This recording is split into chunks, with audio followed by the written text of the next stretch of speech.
Hello everyone, আমি পূর্বা। আমার নতুন একটা ভিডিওতে তোমাদের সবাইকে ওয়েলকাম আর অনেক অনেক ভালোবাসা। কেমন আছো তোমরা সবাই? আশা করি সবাই খুব ভালো আছো, সুস্থ আছো, আর তোমাদের ভালোবাসাতে আমিও খুব ভালো আছি। আমি এই মুহূর্তে যে জায়গাতে রয়েছি সেই জায়গা থেকে তোমরা সবাই বুঝতে পেরে গেছো আমি কোথায় এসেছি। এটা হচ্ছে মায়াপুরের শিলা প্রভুপাদের সমাধি মন্দির। আমি এসেছিলাম ভাইফোঁটার 2 দিন পর 25শে অক্টোবর, আর সেই দিন ছিল শনিবার। যদিও ভিডিওটা আপলোড করতে একটু দেরি হয়ে গেল, কিছু করার নেই, কারণ ওখানে আমি 2 দিন 3 দিন ছিলাম আর ওখানে একদম ভিডিও এডিট করার টাইম পাইনি, বা ধরো আমার ইচ্ছাও ছিল না একদম ভিডিও নিয়ে ওখানে পড়ে থাকার মতো।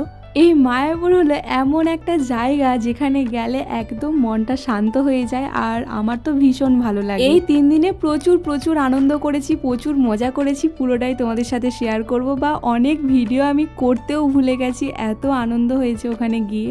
আর আনন্দ তো হওয়ারই কথা, কারণ এটা ছিল দামোদর মাস, আর দামোদর মাস বলে কিন্তু দেখো প্রচুর পরিমাণে কিন্তু ভিড় হয়েছে। এর আগে আমি কিন্তু অনেকবার গিয়েছি, কিন্তু দামোদর মাসে নয়, আমি এইবারে গিয়েছিলাম দামোদর মাসে, আর এতটা ভিড় হয়েছিল যেটা ভাবার বাইরে। আমি তো ভাবতেই পারিনি যে এত ভিড় হতে পারে বলে। এত মানুষের ভিড়ের কারণে কিন্তু রুম খোঁজাটাও বড় দায়। এর মধ্যে আমাদের ভাগ্য ভালো ছিল, আমরা কোনো রকমে একটা রুম পেয়ে গিয়েছিলাম। যাই হোক, প্রথমটা কিন্তু প্রচুর কষ্ট হয়েছিল রুম খুঁজতে, তারপরে পেয়ে যাওয়ার পর আমরা তো খুব মজা করে ঘুরেছি আর প্রচুর মজা করেছি। এটা ছিল 26 তারিখ সকালবেলাতে, আমরা এসেছিলাম মঙ্গল আরতি দেখতে, আর মঙ্গল আরতি দেখার পরেই কিন্তু আমরা চলে গিয়েছিলাম রাধা মাধব মন্দিরের পেছন দিকে। আর সেইখানে ছিল এই গোল গোল করে 108টা জায়গা, যেখানে পা দিয়ে দিয়ে বলতে হবে হরে কৃষ্ণ কৃষ্ণ কৃষ্ণ হরে হরে, হরে রাম রাম রাম হরে হরে। এটা মালা জোপার জন্য দিয়েছে, 108 বার করে তোমাদেরকে বলতে হবে। পাশেই ছিল এই বাগানটা, আর এই বাগানটার মধ্যে রয়েছে দেখো কত ছোট্ট ছোট্ট চারা ফুল গাছ। এইগুলো কিন্তু জানুয়ারি ফেব্রুয়ারি মাস করে আসলে প্রচুর ফুল দেখতে পাবে। আর এই দিকে দেখো বন্ধুরা, এই ছোট্ট কিন্তু কি বলবো এটাকে, অ্যাকোরিয়াম বলি। অ্যাকোরিয়ামের মধ্যে দেখো কত রঙিন মাছ, কমলা কমলা কালারের, আর কি বড় বড় মাছগুলো। ভোরবেলা তো এসে মঙ্গল আরতি দেখে নিয়েছি, আর এইবার হচ্ছে যে দর্শন আরতি দেখার পালা, সেই কারণে কিন্তু আমরা অপেক্ষা করছি। 7টা থেকে দর্শন আরতি শুরু হয়, আর দর্শন আরতি আমাদের দেখা হয়ে গেছে এইমাত্র।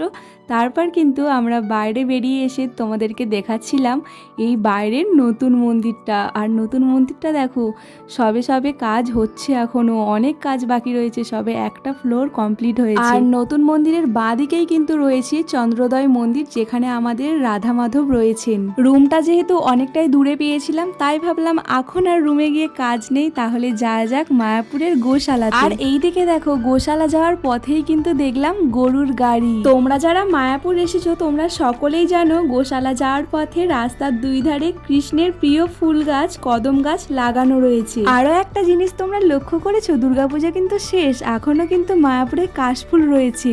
আর এই কদম গাছের ছায়ায় রাস্তাটা এতটা শীতল হয়ে থাকে, মনে হয় যেন এই গাছের তলাতেই বসে থাকি। মায়াপুরের গোশালাতে তো প্রচুর গরু রয়েছে, তোমরা যারা যারা এসেছো তোমরা তো সবাই জানো, আর যারা যারা আসোনি তারা দেখে নাও আমার ভিডিওর মাধ্যমে।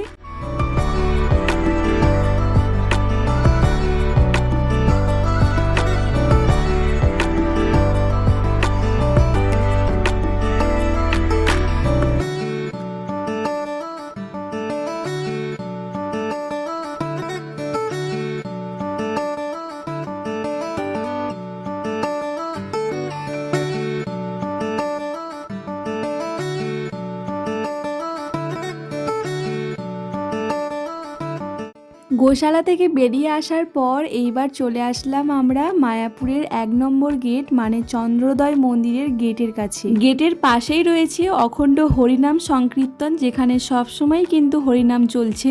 1 নম্বর গেটের সামনে থেকে দেখো নতুন মন্দিরটাকে কতটা সুন্দর আর কতটা বড় দেখতে লাগছে। মন্দিরের চারপাশ ঘুরতে ঘুরতে দেখতে পেলাম একটা পুকুরের মধ্যে এত বড় বড় শোল মাছ।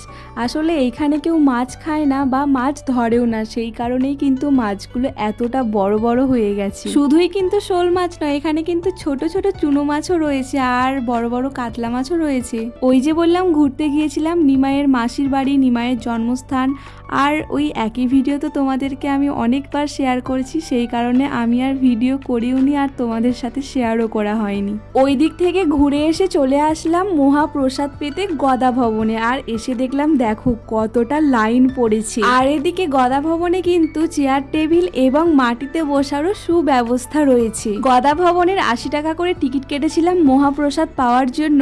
আর এখানে মহাপ্রসাদে দেখো ছিল একটা বেগুনি, পটল আলুর তরকারি, পনিরের তরকারি, রুটি, ভাত এবং ডাল, আর ছিল পায়েস। প্রসাদ কিন্তু আমরা খুব ভালোভাবেই খেয়েছি, আর প্রসাদ তো সবসময় ভালোই হয়। দুপুরে খাওয়া দাওয়া করে রেস্ট করার পর আবার চলে এসেছি সন্ধ্যাবেলাতে সন্ধ্যা আরতি দেখতে। আর এই দিকে দেখো সন্ধ্যাবেলাতে কিন্তু চারিদিকে লাইটে একদম ভরে গেছে। এইবার কিন্তু বাড়ি ফেরার পালা। আর এই দিনটা ছিল 27 তারিখ সোমবার। মায়াপুরের ব্লগ এইখানেই শেষ হলো। কেমন লাগলো কমেন্টে জানিও। আমার চ্যানেলে যারা নতুন রয়েছে তারা সাবস্ক্রাইব করে পাশে থেকো। সবাই ভালো থাকবে, সুস্থ থাকবে, সাবধানে থাকবে। দেখা হবে আবার নতুন একটা ব্লগে।